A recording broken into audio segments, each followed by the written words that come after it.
The escalating hostilities between Russia and the Ukraine has far-reaching and serious repercussions on rising costs of energy and oil products and the consequence of surging inflation.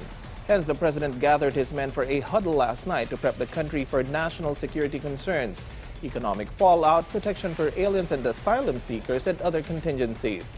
PTV's Mela Lesmoras on the president also condemning Russia's acts of aggression against the Ukraine and more in this report.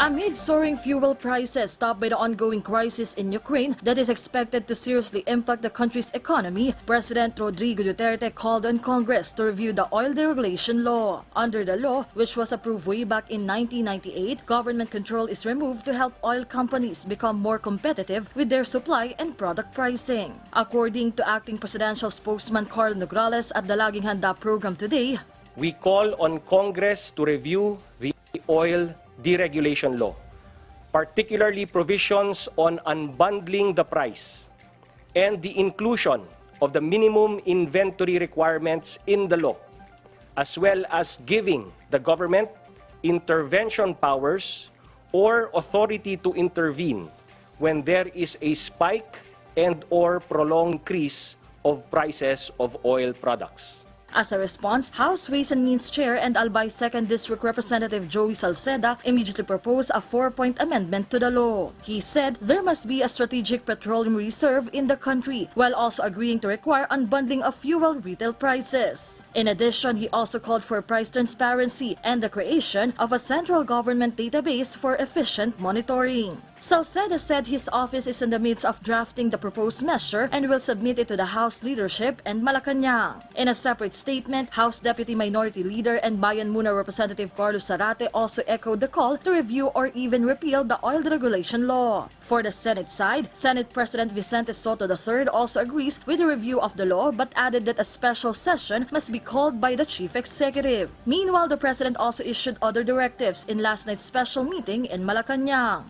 On the supply of oil, the President approved the recommendations of the Department of Energy to implement the 2.5 billion Pantawid Pasada and the 500 million fuel discount program for farmers and fisherfolk. The Chief Executive has also approved the recommendations of the Department of Trade and Industry to further expand the country's energy sources, as well as other plans for energy conservation and efficiency. On basic commodities, the President also approved the recommendations of his economic team to strengthen our domestic economy. As to food stability, the Chief Executive approved the recommendations of the Department of Agriculture to boost local food production.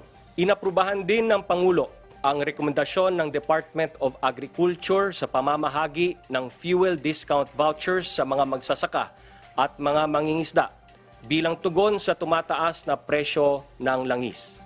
Kung kinakailangan, nakahanda ang pamahalaan na isakatuparan ang implementasyon ng Price Control Law. Amidst all this, the President has ordered all agencies of the government to always be prepared for any eventualities. The AFP and the PNP gave assurances that our troops and our military and police assets stand ready and that they have respective contingencies prepared for any development. And as for the conflict between Ukraine and Russia, Malacanang has this to say. We reiterate the position of the Philippines that war benefits no one. We appeal for an immediate end to the unnecessary loss of life and call on the states involved to forge an accord that can help prevent a conflagration that could engulf a world still struggling to recover from the COVID-19 pandemic. Mela Lesmoras for the Nation.